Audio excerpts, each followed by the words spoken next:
Hello and good morning, everyone. I welcome you all at Verse IS. I hope everyone is doing well. So, today is 4th Jan 2024, and we are going to discuss important news and articles from The Hindu newspaper. So, let's see what important news we got today to discuss. But before starting the video, for PDF join Telegram channel Eduverse IS, link आपको description box में provided है. Make sure video को and तक देखें so that सारी important news आपकी यहाँ पर कवर हो. तो चलिए स्टार्ट करते हैं और देखते हैं आज हमें क्या क्या डिस्कस करना है. Now first article 103 killed in twin blast at memorial event in Iran. Iran में एक मेमोरियल इवेंट था, मतलब कि हम कह सकते हैं कि वहाँ के जो जर्नल थे उनकी डेथ हो चुकी थी और उनका मेमोरियल इवेंट था. तो इस इवेंट के दौरान पर क्या होता है, 2 बैग्स ऑफ बॉम्ब यहाँ पर वो किए जाते हैं जिसके कारण पूरा ब्लास्ट होता है और उस ब्लास्ट में 103 जो लोग हैं, 103 लोगों की यहाँ पर जान जाती है.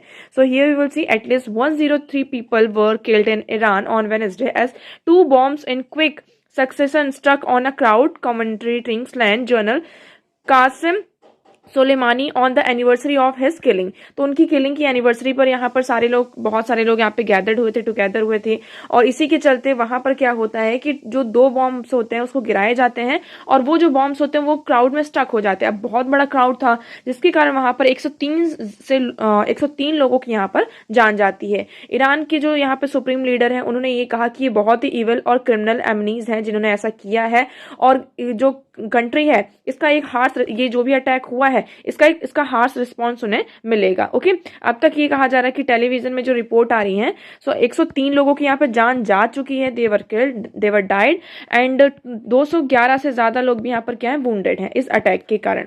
Okay, so I hope this one is clear to you. Now next move करते हैं. So next article is railways tightens RTI norms day after revealing the cost of PM selfie point. अब यहाँ पर क्या हुआ है, रेलवे ने, आप सभी को पता है पीएम सेल्फी पॉइंट हर एक रेलवे स्टेशन में, मतलब एक तरीके से ये कहा जा रहा है कि एक सेल्फी बूथ यहाँ पर अरेंज किया गया है जिसमें प्राइम मिनिस्टर नरेंद्र मोदी जी का क्या है आप देख सकते हैं, यहाँ पे फोटो लगा है, वो स्टैचू टाइप में है और उसके साथ वहां पर आप जाकर क्या कर सकते हैं, सेल्फी ले सकते हैं. तो ये जो सेल्फी पॉइंट है इसका यहाँ पे कॉस्ट रिवील हुआ है.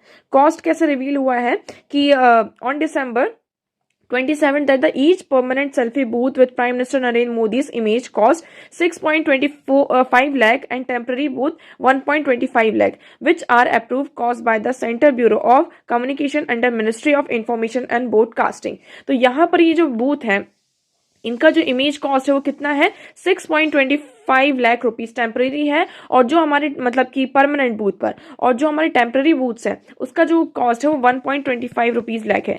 तो ये पूरा यहाँ पर जो सेल्फी पॉइंट था इसका निकल कर आता है. तो हम बात करते हैं किसकी, आरटीआई रिप्लाई की. तो यहाँ पर अब जो जनता है वो यहाँ पर क्या कर रही है, क्वेश्चन कर रही है कि जो zonal railway of furnishing the formation under the right to information act after railway reveal the cost of selfie point installation in the railway station is reply to an RTI application. तो उन्होंने क्या कर दिए हैं कि अभी जो यहाँ पर RTI की जो नॉर्म्स हैं रिलेटेड टू रेलवे उसको भी टाइट कर दिए गए हैं. यहाँ पर कहा गया कि अभी हम कोई भी ऐसी जो टाइमलाइंस हैं, RTI की जो एप्लीकेशंस हैं, इन केसेस पर यहाँ पर हम सरपास कर सकते हैं. ओके, नेक्स्ट मूव करते हैं. अब हम डिस्कस करते हैं हमारे कुछ क्वेश्चंस. तो आज का हमारा पहला क्वेश्चन है, consider the following statements regarding foreign contribution regulation act. अब हम किसकी बात कर रहे हैं यहाँ पर, फॉरेन कंट्रीब्यूशन रेगुलेशन एक्ट की. इस एक्ट को हमने कई बार पढ़ा है और ये न्यूज में कई बार आया हुआ है. तो अब इस एक्ट के रिगार्डिंग आपके पास कुछ स्टेटमेंट्स हैं and you have to tell how many of these statements are correct and incorrect. मतलब इसमें से कितनी स्टेटमेंट्स आपकी करेक्ट है और कितनी स्टेटमेंट्स आपकी इनकरेक्ट है. Okay, now first statement is saying the act prohibits receipts of foreign funds by candidates for election, journalists and media broadcast companies and organization of a political nature. पहला statement ये कहता है कि ये act क्या prohibit करता है कि receipt of foreign funds bye candidates, मतलब कि यहाँ पर कोई इलेक्शन हो रहा है, कैंडिडेट का इलेक्शन है, जर्नलिस्ट है, मीडिया ब्रॉडकास्ट कंपनीज है, ऑर्गेनाइजेशन है ऑफ अ पॉलिटिकल नेचर, तो इससे आप जो फॉरेन फंड्स हैं वो नहीं ले सकते हैं. है ना। मतलब जो कई बार क्या होता है, जो भी हम फॉरेन फंड्स लेते हैं तो आप वो फॉरेन फंड्स नहीं ले सकते। सेकंड है the law was enacted during the economic reforms in 1991। यहाँ पर ये जो लॉ है कब आपका इनेक्ट हुआ है, जब हमारे देश में इकोनॉमिक रिफॉर्म्स होता है 1991, तो तब ये फॉरेन रेगुलेशन एक्ट आता है। तो क्या ये स्टेटमेंट आपकी करेक्ट है। Now third one is once granted FCRA registration is valid for 1 year and NGO have to apply for the renewal before the expiry of registration. इसमें कहा जा रहा है कि अगर यहाँ पर FCRA का रजिस्ट्रेशन हो गया तो इसकी जो वैलिडिटी होती है कितने साल की होती है, 1 ईयर की होती है। और जिस NG ने भी यहाँ पर रिन्यूअल मतलब कि ऐसा हो रहा है कि उनकी एक्सपायरी डेट रजिस्ट्रेशन की पास में आ रही है, तो उन्हें क्या करवाना होगा, रेन्यू करवाना होगा। तो इसमें से कितने स्टेटमेंट्स आपके करेक्ट हैं, कितने इनकरेक्ट हैं, ये आप लोगों को कॉमेंट सेक्शन में कॉमेंट करके बताना है। नेक्स्ट बात करते हैं नेक्स्ट क्वेश्चन की। Consider the following statement regarding the east Asia summit. हमने ईस्ट एशिया समिट के बारे में अभी कुछ दिनों पहले ही यहाँ पर डिस्कस किया था। Okay, now not all the ASEAN members of ASEAN are the member of East Asia summit. इसमें ये कहा जा रहा है कि आपका जो ईस्ट एशिया समिट है, आसियान है, आसियान में टोटल आपके 10 मेंबर्स हैं, तो ये जितने भी 10 मेंबर्स हैं वो ईस्ट एशिया समिट के मेंबर्स नहीं हैं। Second one is India is a member of East Asia summit. क्या इंडिया मेंबर है ईस्ट एशिया समिट का। थर्ड वन इज सिंस इस Inception India has not hosted the east India summit. जब से मतलब कि आपका ईस्ट इंडिया समिट आया है तब से इंडिया ने इसको क्या किया है, होस्ट नहीं किया है। तो आपको ये बताने हैं इसमें से कितने स्टेटमेंट्स आपके करेक्ट हैं, कितने इनकरेक्ट हैं। ओके, सो वीडियो के एंड में आपको दोनों क्वेश्चंस के आंसर दिए जाएंगे, सो मेक श्योर आप वीडियो को एंड तक जरूर देखें। चलिए आगे बढ़ते हैं, नेक्स्ट मूव करते हैं। तो आज का हमारा पहला आर्टिकल है IT searches a form of extra constitutional power। अब देखिए हम बात करते हैं कब, अगस्त 2017 की। 2017 में आपका एक बहुत ही फेमस केस आता है जिसे हम कहते हैं justice KS Puttaswamy versus union of India. ये पुट्टास्वामी जो केस होता है इसमें सुप्रीम कोर्ट क्या हेल्ड करती है, गारंटी करती है कि हमारा क्या है, राइट टू प्राइवेसी। जो प्राइवेसी क्या है, हमारा एक फंडामेंटल राइट है। राइट टू प्राइवेसी क्या है, आपका फंडामेंटल राइट है। So rousing a claims that constitution of India guarantee the person a fundamental right to privacy. कि हमारा जो कॉन्स्टिट्यूशन ऑफ इंडिया है वो क्या गारंटी करता है यहाँ पर, fundamental right to privacy. It is widely believe that the verdict would help users our civil rights jurisdiction into new era where our most cherished liberties are preserved and protected against arbitrary and whimsical government excesses। तो इस case से ये सामने निकल कर आता है, ये जो आपका वर्डिक्ट होता है सुप्रीम कोर्ट का, इसके थ्रू हमें ये पता चलता है कि फंडामेंटल राइट है कि हमारा राइट टू प्राइवेसी क्या है, हमारा एक फंडामेंटल राइट है। इससे क्या कर सकते हैं कि जो ये क्या करेगा, हमारी हेल्प करेगा सिविल राइट ज्यूरिसडिक्शन में, और आज की जो लिबर्टीज हमें प्रोवाइड करेगा। उसके साथ साथ कई बार क्या होता है, जो आर्बिट्रेरी और विम्सिकल गवर्नमेंट आ जाती है तो उनकी जो एक्सेस है उससे हमें ये प्रोटेक्ट करेगा। लेकिन अभी हमारे पास सामने कुछ ऐसे केसेस आ रहे हैं जहां पर हमें ये समझ में आ रहा है कि जो हमारा राइट टू प्राइवेसी है इसका पूरी तरीके से क्या हो रहा है, वॉल्यूशन हो रहा है। सो जुडिशियल डिफेंस और टू एग्जीक्यूटिव अथॉरिटी, यहाँ पर हम एक जुडिशियल डिफेंस कर रहे हैं, हम एग्जीक्यूटिव अथॉरिटी पर हम बात करते हैं कि किस तरीके से एग्जीक्यूटिव अथॉरिटी यहाँ पर जुडिशियल डिफेंस को नकारती हुई सामने नजर आई है। But much as the ruling infused in life into the constitutional text when it has come interpreting upper status the meaning ascribed to our rights has remained unchanged। तो देखिए यहाँ पर अगर इंटरप्रिटेशन की बात करते हैं, जो हमारा कॉन्स्टिट्यूशन का टेक्स्ट है इसको हम जब इंटरप्रेट करते हैं तो उसकी जो मीनिंग्स होते हैं उसको आप चेंज नहीं कर सकते, राइट्स की आप चेंज नहीं कर सकते। लेकिन जब हम बात करते हैं किसकी, कि कल्चर ऑफ जस्टिफिकेशन की, grounded in principle such as proportionality is rare on show in its place permitting the conservation is culture of judicial defense where our laws continue to be constructs on lines that vest absolute authority in the executive। अब यहाँ पर क्या है, आपका एक तरीके से executive आ जाती है और दूसरी तरफ आपकी क्या है, जुडिशरी है। ठीक है, जुडिशरी की अगर हम बात करते हैं, जुडिशरी का मेन काम क्या होता है कि जो हमारा कॉन्स्टिट्यूशनल टैक्स है, कई बार उसमें बहुत सारे ऐसे चीजें होती हैं जिसको जो आम जनता होती है, नॉर्मल पीपल उसे इंटरप्रेट नहीं कर पाते। तो ये काम किसका होता है, जुडिशरी का होता है कि कॉन्स्टिट्यूशनल टैक्स को वो क्या करे, इंटरप्रेट करे, है ना, उसका जो स्टेटस है, मेन स्टेटस है वो सामने लेकर आए।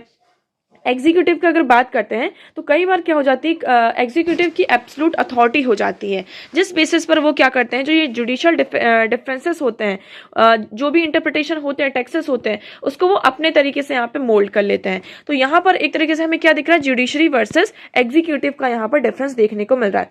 इवन हम बात करते हैं section 132 of the income tax act 1961 की, इसमें आपका एक फीचर आता है जो कि क्या करता है, which grants the taxman untrammeled police power to forcibly search person and their properties and seize good found during such a search, including money, bullions, jewelries. While this measure can be undertaken only where the authorities have, among the other things, reasons to be believed.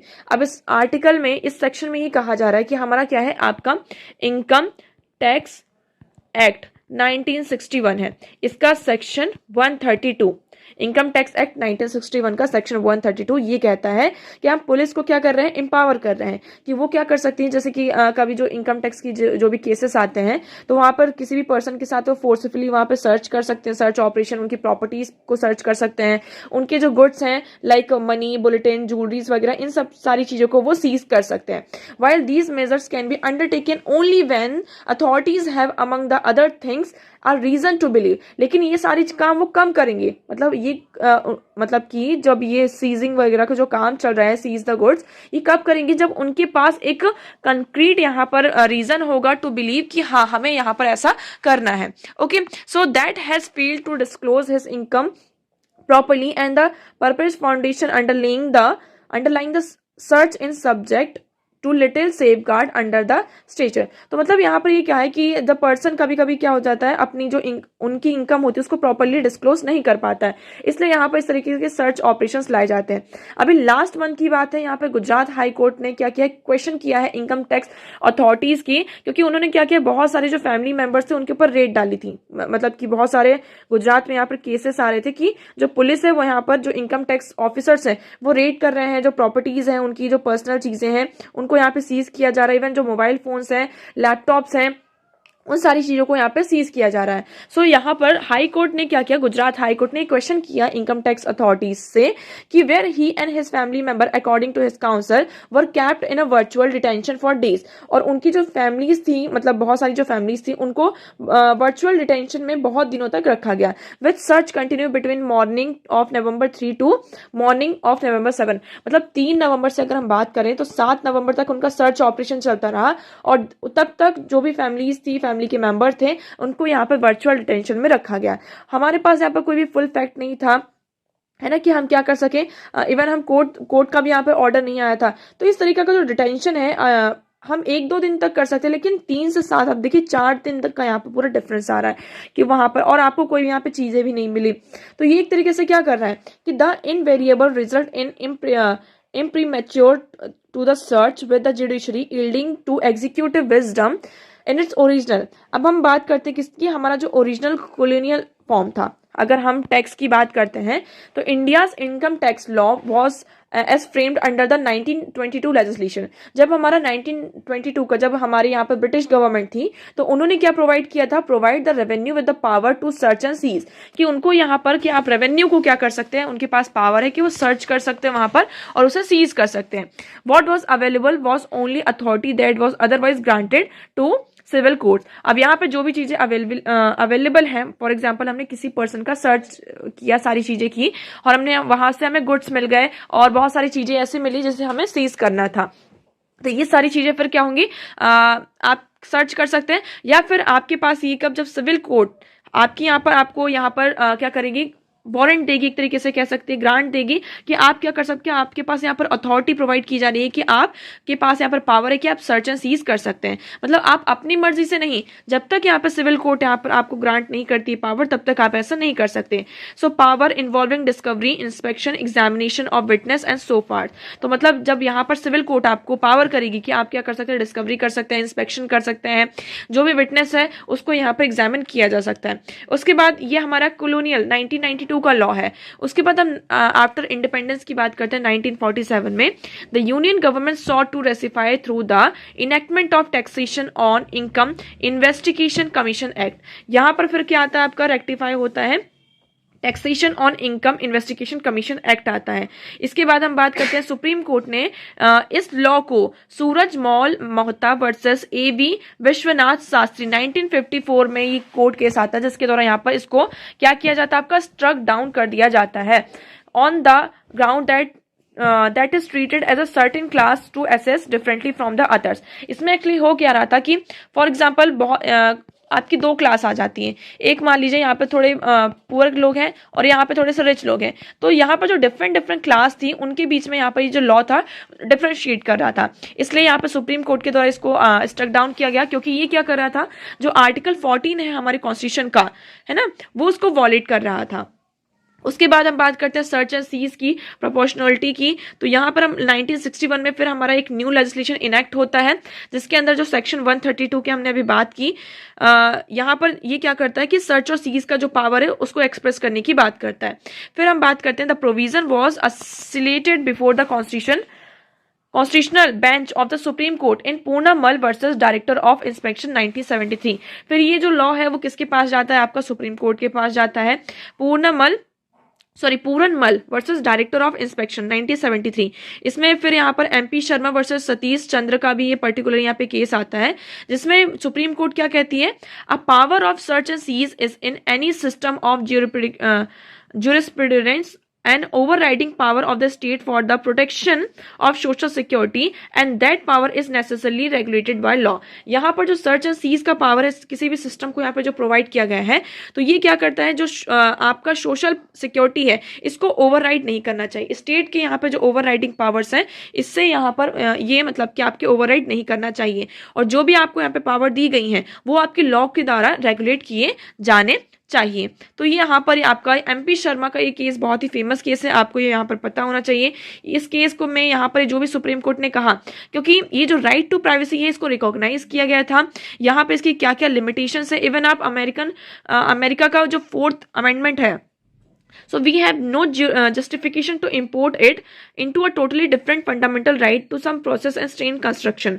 तो यहाँ पर देखिए, America की बात हम करें तो वो अलग है, इंडिया अलग है। हमें यहाँ पर कई बार क्या करना होता है कि सर्च एंड सीज करना ही होता है। अब अगर हम अमेरिका की जो राइट्स की बात करते हैं, वहाँ का अगर जो फंडामेंटल राइट है, प्राइवेसी है, तो वो थोड़ा सा हमारे लिए अलग हो जाता है। हम उसको क्या करते हैं, हमने इनकॉर्पोरेट किए फंडामेंटल राइट्स, लेकिन हमने उसको अपने अकॉर्डिंग, इंडिया ने उसको अपने अकॉर्डिंग मोल्ड भी किया है।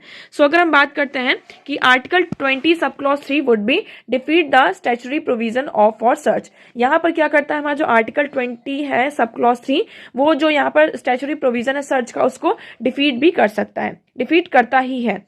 ओके, सो यहाँ पर देखिए बहुत सारी चीजें आ जाती हैं। यहाँ पर दो चीजें इस रीडिंग से निकल कर आती है। पहला क्या, फर्स्ट क्या निकल कर आता है, the judgment in MP Sharma also record the fact that the court was concern there with searches under the code of criminal procedure. यहाँ पर जो हमारा CRPC था उसमें जो सर्चेस का कंसर्न था, तो कोर्ट इसको यहाँ पर इस रिकॉर्ड को फैक्ट करता है, where actions were customarily made under the authority of magistrate. तो यहाँ पर जो एक्शंस होंगे वो स्टेट जब तक मतलब मजिस्ट्रेट आपका अथॉरिटी प्रोवाइड नहीं करेगा, तब तक आप यहाँ पर सीज वगैरह नहीं कर सकते हैं, सर्च नहीं कर सकते हैं। तो मतलब एक तरीके से आपको जुडिशियल लाइसेंस की यहाँ पर रिक्वायरमेंट है। लेकिन अगर हम बात करते हैं searches under the income tax act on the other hand require no judicial licence. लेकिन अगर यही आपका इनकम टैक्स एक्ट के अंदर हो रहा है तो आपको कोई भी जुडिशियल लाइसेंस की जरूरत नहीं है।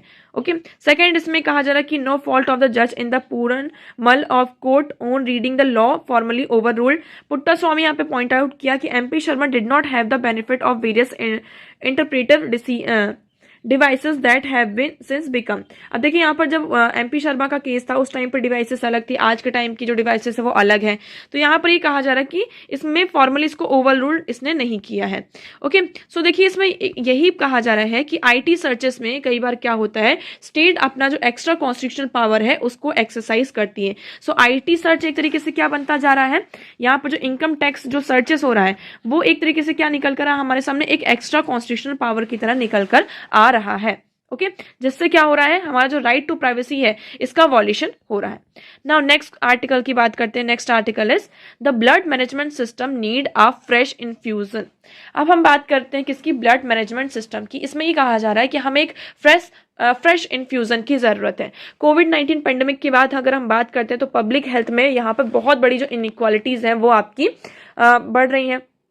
ठीक है। इनइक्वालिटीज यहाँ पर बहुत ही ज़्यादा स्प्रेड हो रही है, आप इसको इग्नोर नहीं कर सकते हैं। उसके बाद हम बात करते हैं कि greater health financing through international collaboration, deepening the adoption of digital health solution. अब यहाँ पर वेरियस जो इंस्टीट्यूशंस हैं, हेल्थ फाइनेंशियल सिस्टम्स हैं, इंटरनेशनल कोलैबोरेशन किए जा रहे हैं, जिससे हम क्या कर सकें, हम एक डिजिटल हेल्थ सॉल्यूशन को अडॉप्ट कर सकें और उसको और ज़्यादा स्ट्रॉन्ग कर सकें, डीप कर सकें, है ना।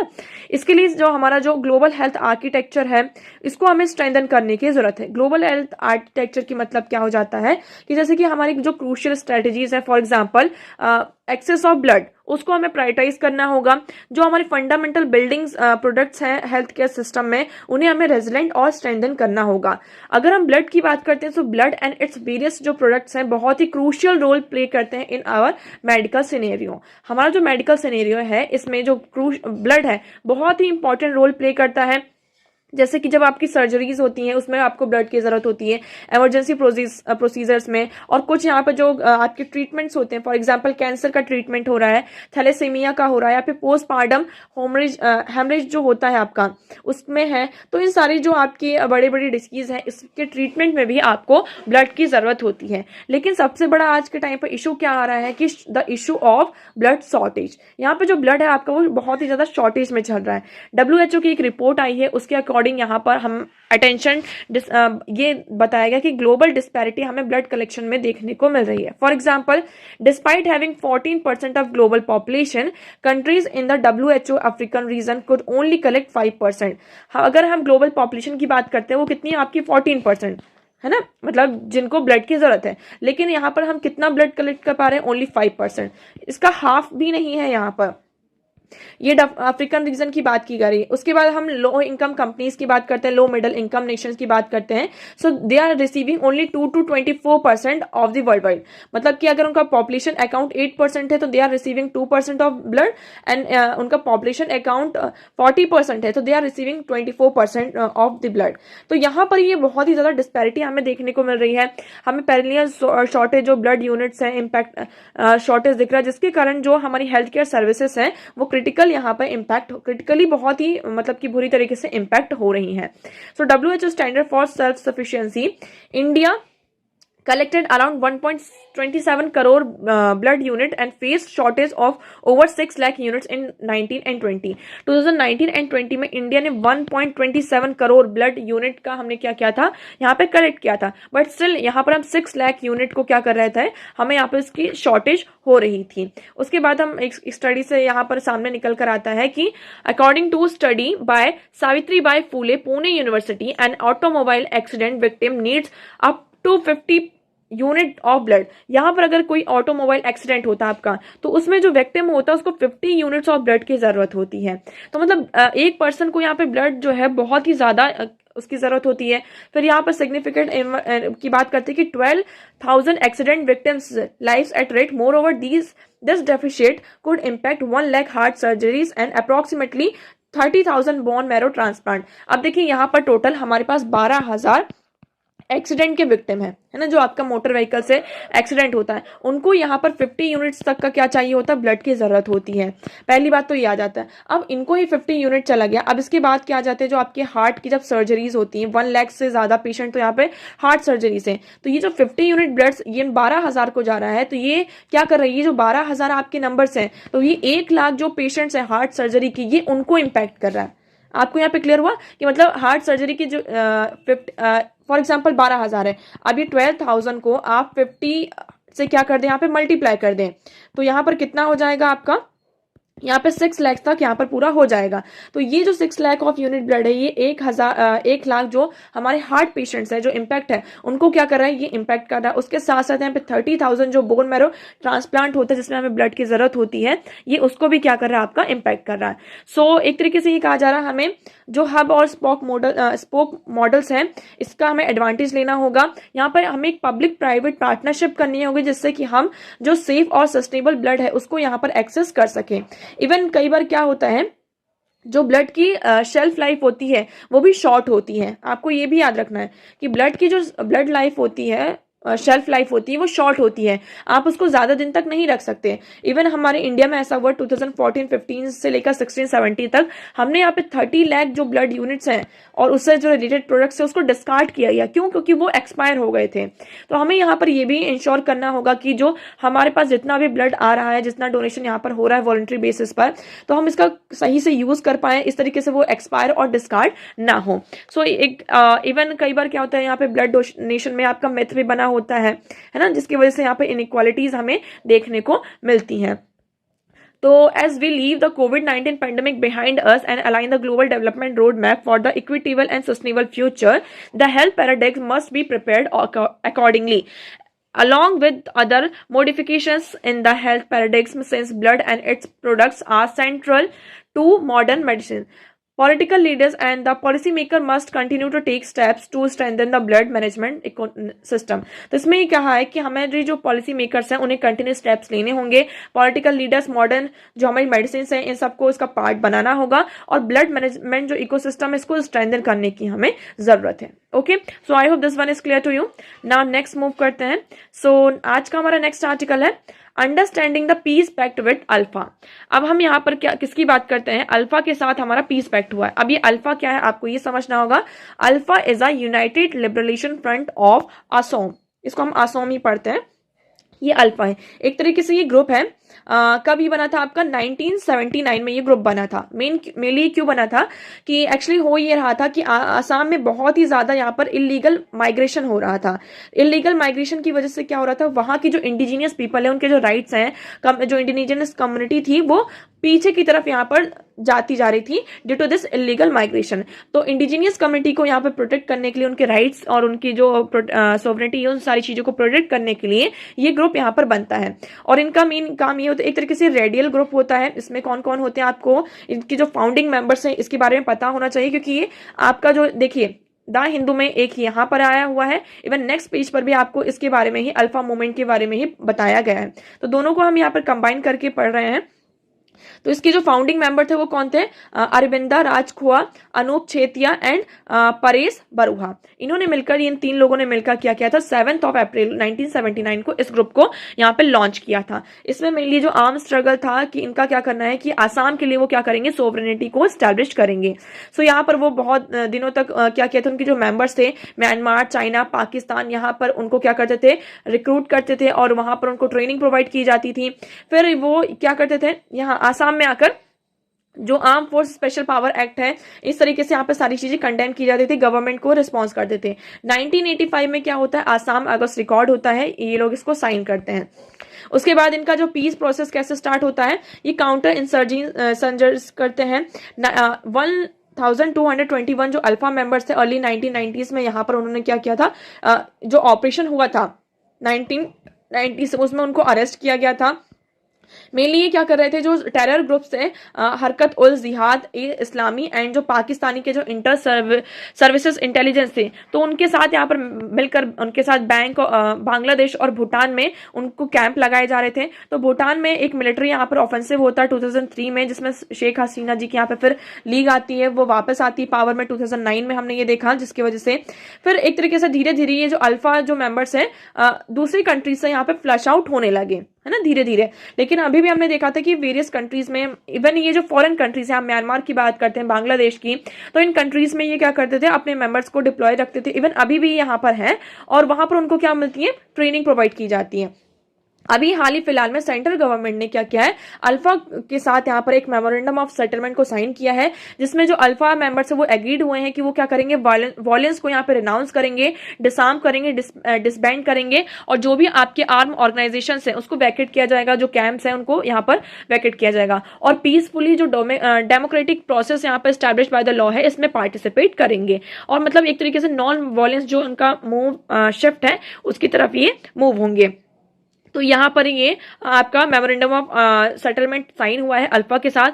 अब इसमें यहाँ पर गवर्नमेंट ने भी क्या एग्री किया है, कि अल्फा ने ये एग्री क्यों किया है, तो इसमें ये कहा जा रहा है कि जो नॉर्थ ईस्ट कंटिन्यूशन है, नेबरिंग स्टेट्स हैं, जो भी इनके साथ बॉर्डर डिस्प्यूट्स है, उसको यहाँ पर बॉर्डर डिस्प्यूट्स को रिजॉल्व किया जाएगा। यहाँ पे गाइडलाइंस और मेथडोलॉजीज लेकर आएंगे। यहाँ पे जो इलीगल माइग्रेशन है इसे रोका जाएगा, और जो भी हमारे यहाँ पर इंडिजीनियस मेंबर्स हैं, कम्युनिटीज के मेंबर्स हैं, तो उनको आसाम असेंबली में यहाँ पर अभी हमारा जो डिलिमिटेशन होने वाला है, डिलिमिटेशन प्रोसेस फ्यूचर में जो होने वाली है, तो उसको यहाँ पर हम ज़्यादा से ज़्यादा जो हमारे इंडिजीनियस कम्युनिटी है उनको यहाँ पर मेंबरशिप प्रोवाइड की जाएगी, उन्हें रिकॉग्नाइज किया जाएगा।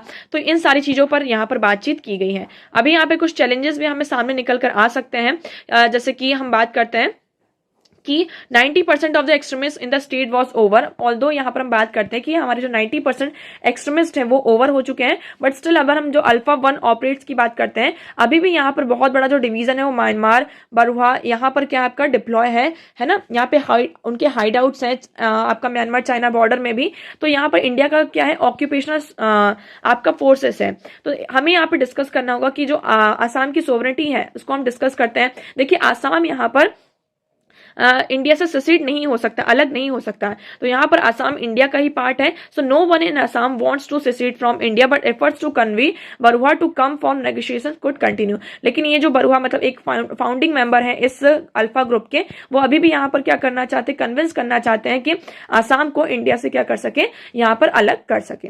आई hope this one is clear to you. Now next move करते हैं।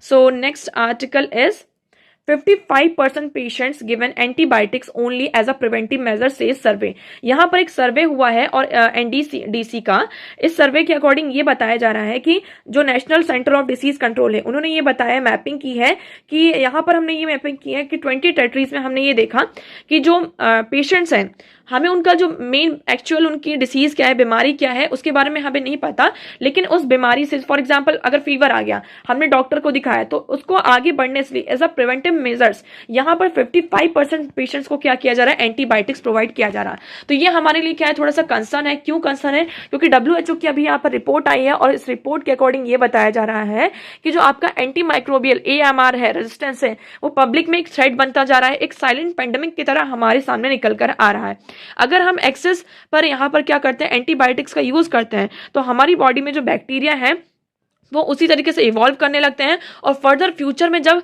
हमें कोई ऐसी मतलब कि बड़ी बीमारी होती है और हमें यहाँ पर जो एंटीबायोटिक्स दिए जाते हैं उसका कोई भी असर नहीं होता है। तो हमारी बॉडी में ये जो AMR आपका आइडेंटिफाई हो रहा है, यहाँ पर जो आपका टॉप हेल्थ जो पब्लिक थ्रेट बनता जा रहा है, तो इसमें यहाँ पर ये कहा गया है कि अभी हमें इस सर्वे में ये पता चला है कि जो 55% पेशेंट्स हैं उनको एंटीबायोटिक्स दिया जा रहा है एज अ प्रिवेंटिव मेजर। उनको जरूरत नहीं है उस चीज की, एंटीबायोटिक्स की, बट स्टिल उन्हें क्या किया जा रहा है, यहाँ पर as a preventive measures antibiotics दिया जा रहा है। तो ये हमारे लिए थोड़ा सा कंसर्न बना हुआ है। हम थोड़ा सा NCDC के बारे में बात करते हैं। ये आपकी इंडिया की नोडल एजेंसी है जो AMR प्रोजेक्ट जो कंटेनमेंट है उसके प्रोग्राम के अंडर इसको स्टैब्लिश किया गया है। इसका मेन अपने गोल को अचीव करने का इनका मेन काम क्या होता है, which one is the key component is the surveillance of antibiotics uses, कि हमें एंटीबायोटिक्स का किस तरीके से यूज करना है। So to achieve this goal it has established the national antibiotic consumption network. उन्होंने क्या किया है, यहाँ पर नेशनल एंटीबायोटिक कंजप्शन नेटवर्क को स्टैब्लिश किया, जिससे कि हम एक पूरा डेटा सामने लेकर आ सकें कि कौन सा डॉक्टर मतलब कितने डॉक्टर्स यहाँ पे एंटीबायोटिक्स को यहाँ पर आपका प्रिस्क्राइब करें, उसका कंजप्शन कितना हो रहा है, इससे हमारी हेल्थ पर क्या इम्पैक्ट पड़ रहा है। Okay, so I hope this one is clear to you. Now next move करते हैं। So next article is SpaceX Falcon 9 to launch India's GSAT-20 satellite to spread the broadband coverage। यहाँ पर हमारा जो ब्रॉडबैंड कवरेज है उसको spread करने के लिए हमने क्या किया है, SpaceX Falcon 9 to launch India's GSAT-20। तो यहाँ पर जो SpaceX है, आपको SpaceX पता है किसकी कंपनी है, यहाँ पर एलॉन मस्क का नाम आपने यहाँ पर सुना ही होगा, उनकी ही कंपनी है। तो उनका जो Falcon 9 है टू लॉन्च इंडिया का जो GSAT-20 सैटेलाइट्स है, इसको Falcon 9 के द्वारा यहाँ पर लॉन्च किया जाएगा। So new space India limited, the commercial arm of India space research organisation, will launch GSAT-20। GSAT-20 इसको अब रीनेम किया है GSAT-N2। यहाँ पे SpaceX का जो Falcon 9 रॉकेट है, ये एक Falcon जो 9 है एक रॉकेट है, इस रॉकेट से यहाँ पर GSAT-20 को यहाँ पर लॉन्च किया जाएगा। इससे क्या होगा, जो हमारा जो ऑपरेटिंग सिस्टम होगा में पेन इंडिया बेसिस पर अंडमान निकोबार से लेकर हमारा जो पूरा इंडिया है, इसमें हम ब्रॉडबैंड कवरेज क्या कर सकते हैं, प्रोवाइड कर सकते हैं। तो देखिए अभी ये लॉन्च नहीं हुआ है, मतलब लॉन्च होने वाला है 2024 के सेकेंड क्वार्टर में यहाँ पर इसको लॉन्च किया जाएगा। तो यहाँ पर क्या है, आपका जो पब्लिक प्राइवेट जो पार्टनरशिप है वो क्या होगी, आपकी इंक्रीज होगी। कंट्रीज यहाँ पर हमारे यहाँ पर टाइज इंक्रीज होंगे। ओके, सो देखिए यहाँ पर न्यूज़ और आर्टिकल्स खत्म होते हैं और अब हम डिस्कस करते हैं हमारा क्वेश्चन। तो आज का हमारा पहला क्वेश्चन था, consider the following statement regarding the foreign, किसकी बात करें, फॉरेन कंट्रीब्यूशन रेगुलेशन एक्ट की। तो इसमें अगर हम बात करते हैं तो हमारा जो सेकंड स्टेटमेंट और थर्ड स्टेटमेंट वो क्या हो जाता है, इनकरेक्ट हो जाता है। Only first statement is correct, तो आपका करेक्ट ऑप्शन क्या है, ओनली वन। सेकंड क्वेश्चन की बात करते हैं, consider the following statement regarding east India summit. तो अगर हम ईस्ट इंडिया समिट की बात करते हैं तो ईस्ट इंडिया समिट क्या है, हमने इसको कई बार पढ़ा है। तो ईस्ट इंडिया समिट की बात करें, देखिए जो फर्स्ट स्टेटमेंट है वो इनकरेक्ट है। Not all the members of ASEAN all members of east India summit, तो ये आपका स्टेटमेंट करेक्ट इनकरेक्ट हो जाता है। सारे मेंबर्स आसियान मेंबर्स के वो ईस्ट इंडिया समिट के क्या है, मेंबर्स हैं। सेकंड और थर्ड स्टेटमेंट आपका करेक्ट है, तो इसमें आपका करेक्ट ऑप्शन होता है ओनली टू। इसका एक्सप्लेनेशन आपको यहाँ पर दिया हुआ है, आप पीडीएफ से इस एक्सप्लेनेशन को यहाँ पर रीड कर सकते हैं। सो आज के लिए इतना ही। आई होप आपको सारी चीजें यहाँ पर क्लियर होंगी, but still if you have any doubt you can ask in comment section. आज का वीडियो कैसा लगा एक बार कॉमेंट सेक्शन में जरूर बताइएगा। अगर वीडियो पसंद आया हो तो वीडियो को लाइक करना, चैनल को सब्सक्राइब एंड शेयर करना ना भूलें। So that's for all today. Thank you so much for discussion.